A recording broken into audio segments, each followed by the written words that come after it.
a sword and shield would befit the newest servant of the god of war.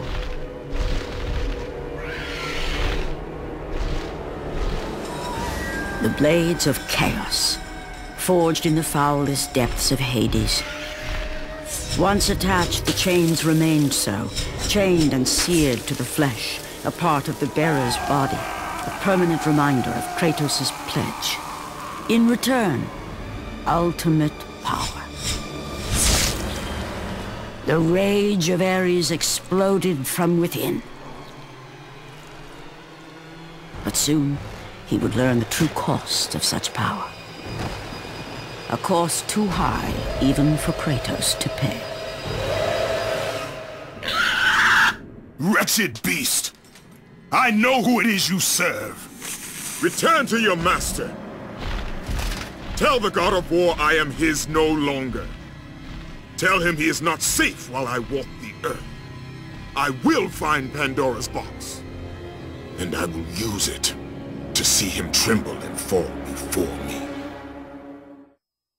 The path before Kratos was clear, but still, the memories came rushing back, as familiar and permanent as the blades chained to his wrists. Memories of what he'd done in the name of Ares.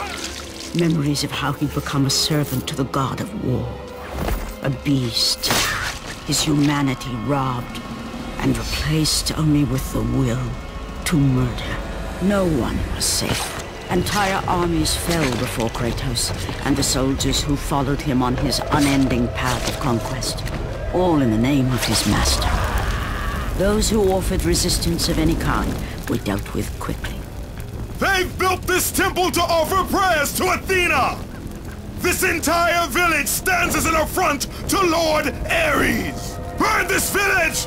Burn it to the ground! Emboldened by the god of war, Kratos' army was ruthless, feared throughout the world for their brutality. All that mattered was conquest in the name of Kratos, their great leader, who had become near invincible. He feared nothing. But there was something about this temple, something forbidden. All his instincts told him he should never cross its threshold. Never step inside. Beware, Kratos. The dangers in the temple are greater than you know. But the village oracle's warning fell on deaf ears. His ambition would not be denied. All who opposed him would die.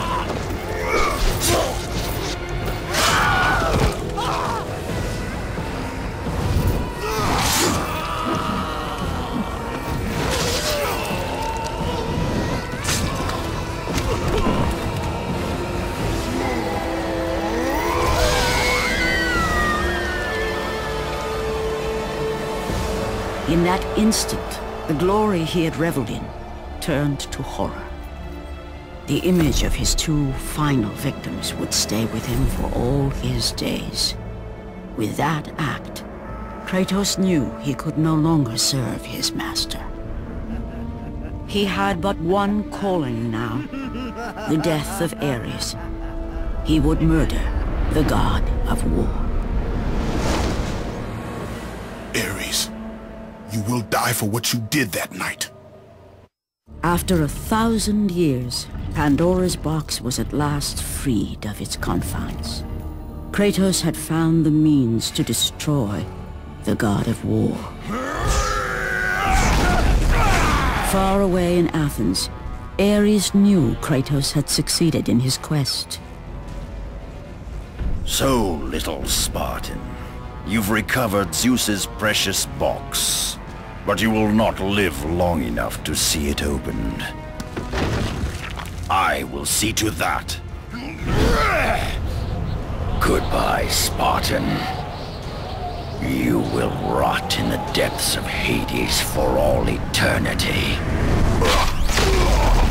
As the life began to leave Kratos, his thoughts returned to that fateful night. Even in death, the memories, the visions would not fade. For how could he forget spilling the blood of his own family? A cruel trick orchestrated by the God of War. My wife, my child, how? They were left in Sparta. You are becoming all I'd hoped you'd be, Kratos. Now, with your wife and child dead, nothing will hold you back. You'll become even stronger. You will become death itself. But as the flames consumed the temple, Kratos realized his true enemy was the god who once saved his life.